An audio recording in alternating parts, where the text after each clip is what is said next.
नमस्कार, स्वागत आहे तुमचं सुषमाज किचनमध्ये। आज आपण घरच्या घरी धने आणि जिरे पावडर कशी तयार करायची हे सोप्या पद्धतीने पाहणार आहोत। मार्केटच्या धना जिरा पावडर मध्ये बऱ्यापैकी भेसळ किंवा लो क्वालिटीचे धने आणि जिरे वापरले जाऊ शकतात। या पद्धतीने धना जिरा पावडर केली तर तुम्ही वर्षभरासाठी स्टोअर पण करू शकता।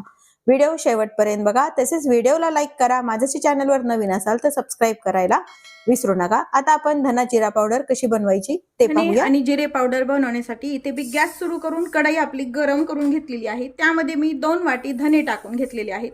मी हे धने आणि जिरे एकत्रच पावडर बनवतीये, तुम्ही सेपरेट जरी बनवली तरी चालते।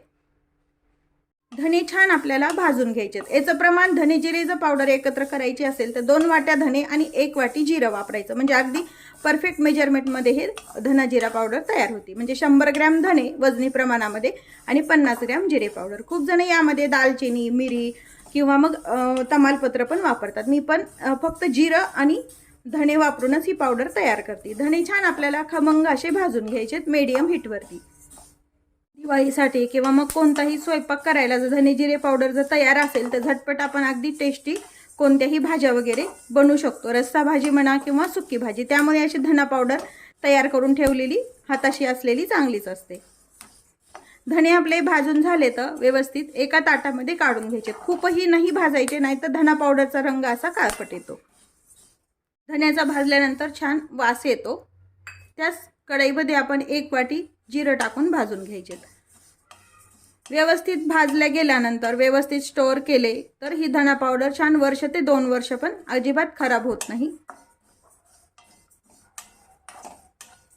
जिरं मात्र खूपही नाही भाजायचे, अति भाजले गेले तर त्याला कडवटपणा येतो, म्हणून मीडियमच थोडेसेच आपल्याला जिरं असे गरम करून घ्यायचे। तर जिरं पण व्यवस्थित चाळून निवडून घ्यायचे, नाही तर जिऱ्यामध्ये आणि धन्यामध्ये पण खडे भरपूर असतात, त्यामुळे व्यवस्थित निवडून ह्या दोन्ही जिन्नस आपण घ्यायचे आहेत। मी व्यवस्थित चाळून आणि निवडून घेतलेले आहेत धने आणि जिरे।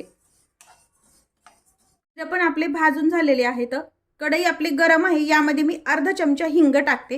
हिंग हे ऑप्शनल आहे, नाही टाकला तरी चालतो, पण हिंगामुळे धना पावडर टिकायला पण चांगली राहते आणि पावडरला वास पण छान लागतो। आणि अर्धा छोटा चमचा हळद टाकून घ्यायची आहे। हळद पण धना पावडर जिरा पावडर टिकायला मदत करते। आणि हे का भाजून घ्यायचं जिऱ्यासोबत की याच्यात सुद्धा ओलसरपणा असतो, तो निघून जातो, म्हणून गरम जिऱ्यामध्ये यामध्येच आपण हे टाकून भाजून घेतोय। कच्चा हिंग टाकण्यापेक्षा असं जर भाजलं तर छान टिकते पावडर ही। आता हे जिथं धने ज्या ताटात धने काढले त्यामध्येच आपण हे टाकून घ्यायचंय। भाजून घेतलेले जे साहित्य आहे आपल्याला व्यवस्थित छान थंड करून घ्यायचंय। हे भाजलेले धने आणि जिरे छान थंड झालेले आहेत। मिक्सर जार मध्ये घेऊन याची आपल्याला पावडर तयार करून घ्यायची। हे व्यवस्थित बारीक आपण मिक्सरवरती फिरवून घेऊया। आता हे मिक्सरवरती आपण काढून घेतलेलं आहे। एकदा हे आपण चाळूया, म्हणजे थोडंफार जरी धनेवरती थोडेफार असतील तर ते चाळणीतनं वरती राहतील, म्हणजे अशी छान मार्केट सारखी बारीक पावडर आपली तयार होते। व्यवस्थित आपली धना पावडर छान बारीक झाली, पाहू शकता। अगदी थोडंसंच हे वरती राहिलेलं आहे। हे तुम्ही एखाद्या मसाल्यात किंवा भाजीमध्ये पण वापरू शकता। आपली ही धना पावडर अगदी छान तयार आहे। थोडीशी मिक्सरमधून काढल्यानंतर हाताला गरम लागते। गरम आहे तेव्हा तुम्ही एखाद्या जारमध्ये वगैरे भरू नका, पूर्णपणे व्यवस्थित थंड करून घ्या आणि मग एअरटाईट कंटेनरमध्येही भरून ठेवा। व्यवस्थित 1 ते 1.5 वर्ष पण ही छान टिकते। मात्र काळजी एवढीच घ्यायची की याला ओले हात किंवा ही गरम गरम भरल्या गेली नाही पाहिजे बरणीमध्ये वगैरे, नाही तर मग जाळी लागू शकते। आता ही धना पावडर छान गार झाली आहे। स्वच्छ धुतलेली काचेच्या बरणीमध्ये आपण ही स्टोअर करून घ्यायची।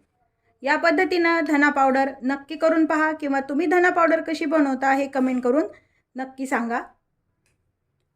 तसेच माझ्या जर चॅनलवर तुम्ही नवीन असाल तर चॅनलला सबस्क्राइब करा, रेसिपीला लाईक करा, तसेच रेसिपी शेअर करायला विसरू नका। अशाच नवीन रेसिपीसोबत पुन्हा भेटूया, तोपर्यंत बाय बाय। व्हिडिओ पाहिल्याबद्दल धन्यवाद।